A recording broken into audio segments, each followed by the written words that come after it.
नमस्कार मित्रों, आचार्य कवि श्री जानकी वल्लभ शास्त्री जी की गीत कला भाग 9 में प्रस्तुत है श्वेत शतदल पर सुशोभित प्रार्थना परक गीत की समीक्षा।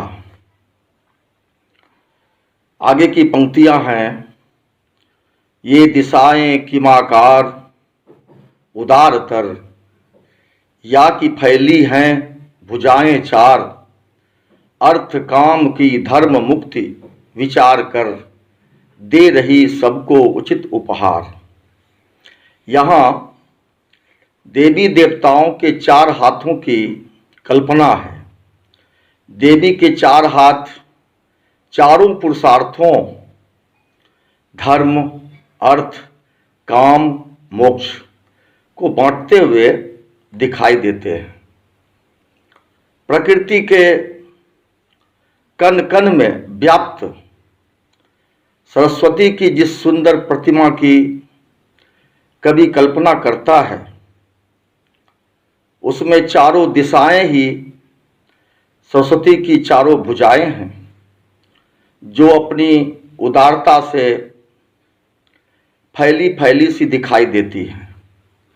पात्र भेद से कोई उनसे अर्थ और काम पा रहा है तो कोई धर्म और मोक्ष। यहाँ यह स्मरणीय है कि काम की पूर्ति के लिए अर्थ आवश्यक है।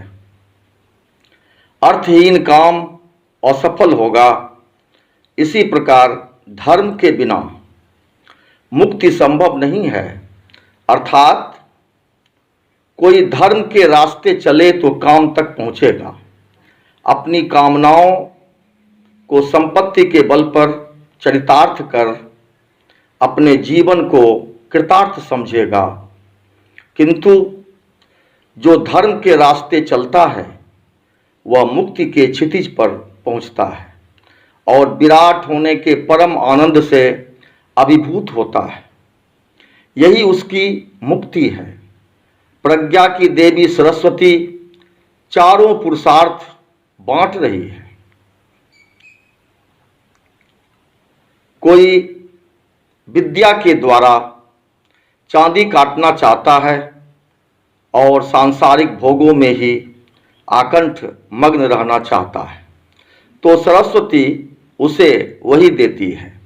और जो धर्म के रास्ते चलकर शांति या परम आनंद प्राप्त करना चाहता है, सरस्वती की भुजाएं उसके लिए भी उसी प्रकार खुली हुई हैं। यहाँ कवि अत्यंत आर्द्र स्वर में गिड़गिड़ा कर कहता है कि उन पुरुषार्थों का चयन करने वाला वह कौन होता है।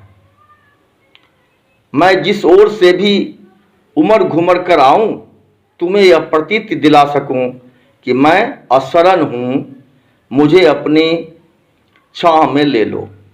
और अपने उपहार वाले हाथों को सौंपने के बाद यदि कुछ बच खुच जाए तो मेरे बारे में भी सोच लेना, क्योंकि मैंने कोई ऐसा कर्तव्य नहीं किया है जिसका मुझे कोई महान फल मिले।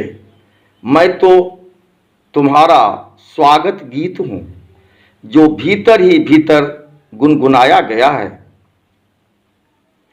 जिसे बाहर किसी ने नहीं सुना। तुम सुन सको तो उसका मोल अपनी जांच परख से करना, क्योंकि दुनिया तो उसी का मूल्य आंकती है जिसे वह देख या सुन पाती है। मैं तो अनदिखा अनसुना तुम्हारा स्वागत गीत भर हूँ। ऐसे प्रार्थना परक भाव विह्वल गीतों में आस्था जिस उदात्त और ललित रूप में चित्रित हुई है, वह कवि के समकालीन गीतकारों में दुर्लभ ही है। आस्था के मानक गीत निराला ने लिखे हैं। भावों के सृजन, उनके उत्थान और परिसमाप्ति पर उनकी दृष्टि एक सधे कलाकार की रही है।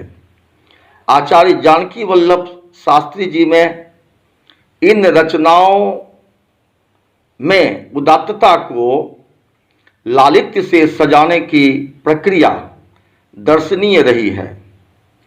छोटे छोटे छंदों में और लघु लघु शब्दों के माध्यम से इन ऊंचाइयों को छूना या इसकी गहराइयों को कहना हंसी खेल नहीं है। तो मित्रों, आशा है आपको यह समीक्षा अच्छी लगी होगी। आपको बहुत बहुत धन्यवाद।